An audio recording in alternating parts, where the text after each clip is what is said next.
गौतम ऋषि के पुत्र का नाम शरद्वान था। उनका जन्म बाणों के साथ हुआ था। उन्हें वेदाभ्यास में जरा भी रुचि नहीं थी और धनुर्विद्या से उन्हें अत्यधिक लगाव था। वे धनुर्विद्या में इतने निपुण हो गए कि देवराज इंद्र उनसे भयभीत रहने लगे। इंद्र ने उन्हें साधना से डिगाने के लिए नाम्पदी नामक एक देवकन्या को उनके पास भेज दिया।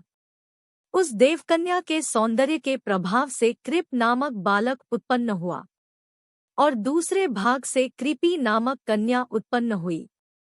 कृप भी धनुर्विद्या में अपने पिता के समान ही पारंगत हुए। भीष्म जी ने इन्हीं कृप को पांडवों और कौरवों की शिक्षा दीक्षा के लिए नियुक्त किया और वे कृपाचार्य के नाम से विख्यात हुए। कृपाचार्य के द्वारा पांडवों तथा कौरवों की प्रारंभिक शिक्षा समाप्त होने के पश्चात अस्त्र शस्त्रों की विशेष शिक्षा के लिए भीष्म जी ने द्रोण नामक आचार्य को नियुक्त किया।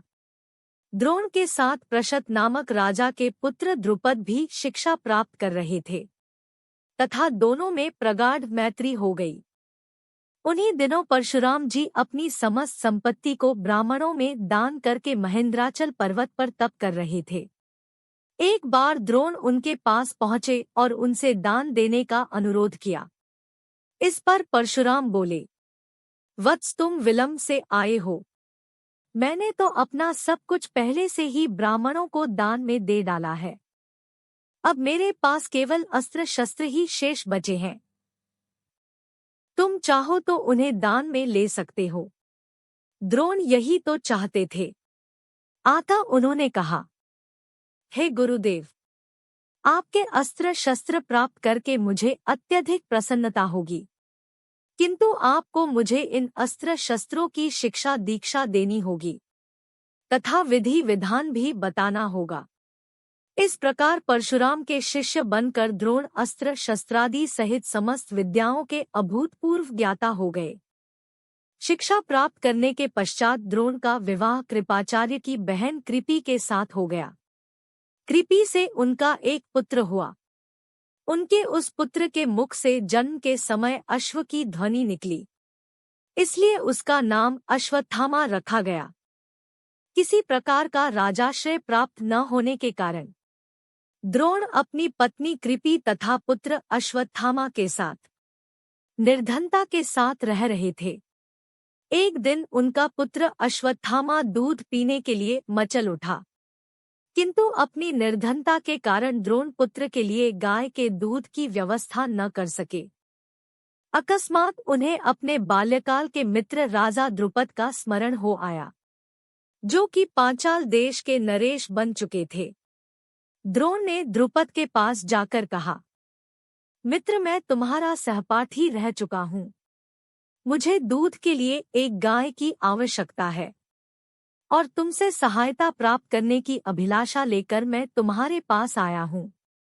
इस पर द्रुपद अपनी पुरानी मित्रता को भूलकर स्वयं के नरेश होने के अहंकार के वश में आकर द्रोण पर बिगड़ उठे और कहा, तुम्हें मुझको अपना मित्र बताते हुए लज्जा नहीं आती?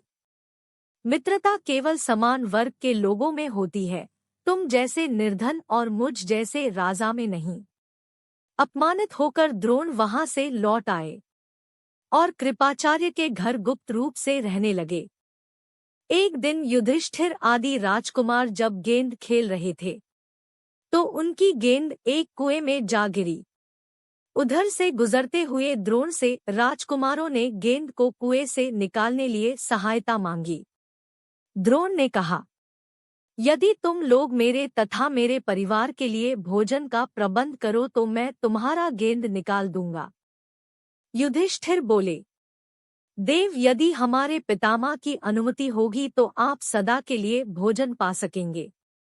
द्रोणाचार्य ने तत्काल एक मुट्ठी सींग लेकर उसे मंत्र से अभिमंत्रित किया और एक सींग से गेंद को छेदा, फिर दूसरे सींग से गेंद में फंसे सींग को छेदा।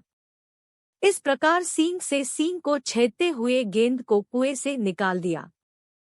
इस अद्भुत प्रयोग के विषय में तथा द्रोण के समस्त विषयों में प्रकांड पंडित होने के विषय में ज्ञात होने पर भीष्म पितामह ने उन्हें राजकुमारों के उच्च शिक्षा के नियुक्त कर राजाश्रय में ले लिया और वे द्रोणाचार्य के नाम से विख्यात हुए।